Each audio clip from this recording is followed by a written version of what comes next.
প্রধান অতিথি হিসাবে বিএনপির অ্যাক্টিং চেয়ারপারসন জনাব তারেক রহমান, উপস্থিত রয়েছেন জাতীয় স্থায়ী কমিটির সম্মানিত সদস্যবৃন্দ, বিএনপি এবং অঙ্গ সংগঠনের নেতৃবৃন্দ, প্রিয় ভাই বোনেরা, আসসালামু আলাইকুম।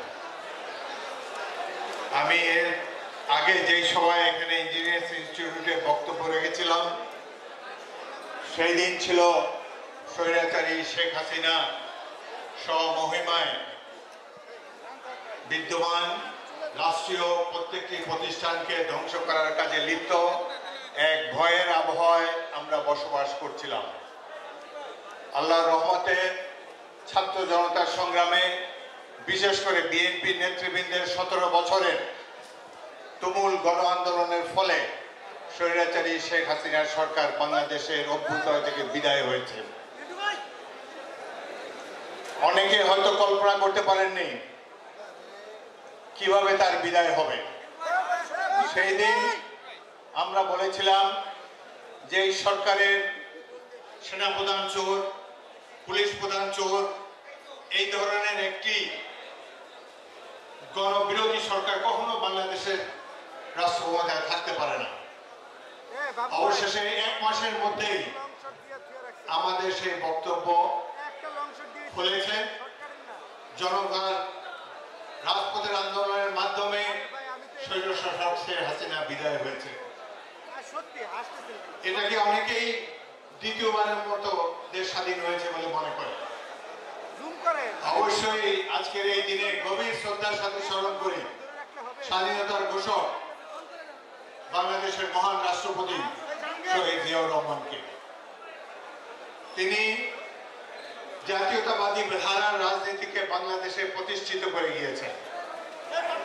এই দেশে এখন পর্যন্ত 2টি ধারার রাজনীতিক বিদ্যমান, প্রবহমান। একটি হলো আওয়ামী লীগ শেখ হাসিনার নেতৃত্বে আধিপত্যবাদী ধারা, অপরটি শহীদ রাষ্ট্রপতি জিয়াউর রহমানের প্রবর্তিত জাতীয়তাবাদী ধারা। 1971-এর স্বাধীনতার ঘোষণা দিয়ে মুক্তিযুদ্ধের সূচনা করে দেশে এবং বিদেশে ব্যাপক জনপ্রিয়তা অর্জন করেছিলেন তৎকালীন মেজর জিয়াউর রহমান। ধীরে ধীরে আল্লাহর রহমতে জনতার শক্তিতে বলিয়ান হয়ে সিপাহী জনতার বিপ্লবে 17 নভেম্বর তারিখে তিনি আবার প্রত্যক্ষ বা পরোক্ষভাবে রাষ্ট্র পরিচালনার দায়িত্ব পান। ইতিমধ্যে জনগণের সামনে প্রতিভাত হয়েছে যে আধিপত্যবাদী ধারা কি এবং জাতীয়তাবাদী ধারা কি। আধিপত্যবাদী ধারার প্রতিভূ শেখ হাসিনা গত 16 বছরে দেশের প্রত্যেকটি প্রতিষ্ঠানকে ধ্বংস করেছেন, গণতন্ত্রকে ঝেঁটিয়ে বিদায় করেছেন, রাষ্ট্রীয় কোষাগারকে খালি করেছেন, লুটতরাজের এক মহোৎসব চালু করে দিয়েছেন, অবশেষে গণরোষে দেশ ছেড়ে পলায়ন করেছেন। অপরদিকে জাতীয়তাবাদী ধারার একনিষ্ঠ অনুসারী জাতীয়তাবাদী দল গত 16টি বছর ধরে রাজপথে সংগ্রাম করে অবশেষে শেখ হাসিনাকে অপসারণ করতে সক্ষম হয়েছে। বর্তমানে একটি অন্তর্বর্তীকালীন সরকার রাষ্ট্র ক্ষমতায় রয়েছে। আমাদের দেশের এক কৃতি সন্তান প্রফেসর মোহাম্মদ ইউনূস এই সরকারের প্রধান উপদেষ্টা হিসেবে দায়িত্ব গ্রহণ করেছেন। আমরা তাকে সম্মান করি। আমরা আমাদের দল থেকে বলেছি আমরা তাকে সর্বতভাবে সাহায্য সহযোগিতা করব। তার একটি কথায় আমরা কিছুটা আহত হয়েছি। তিনি দায়িত্ব গ্রহণ করে বলেছেন যে তার নিয়োগকর্তা হলো এই দেশের ছাত্র সমাজ। এটি করে তিনি বিএনপির গত 17 বছরের আন্দোলনকে হয়তো ভুলে আবার চেষ্টা করেছেন। গত 17টি বছর বিএনপি শত শত হাজার হাজার কর্মী বুকে রক্ত রাজপথে ঢেলে দিয়েছেন। অসংখ্য কর্মী গুম হয়েছে, নিহত হয়েছে। এই সংগ্রামের ফলেই আমরা হাসিনা বিরোধী, স্বৈরশাসক বিরোধী আন্দোলনকে চূড়ান্ত পর্যায়ে নিয়ে আসতে সক্ষম হয়েছি।